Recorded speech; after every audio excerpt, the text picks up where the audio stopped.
Hoću da znaš. Ako bih se ikad ženio, to bi bilo samo s tobom. Ja kad sam ti ja udavača...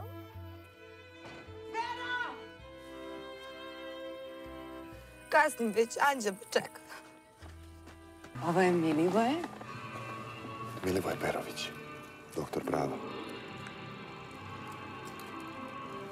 Aha, Vera Pešić. Ankica, bila mi je doktore. Takođe, drago mi da sam vas upoznao. Kaća mi je mnogo pričala o vama dvema.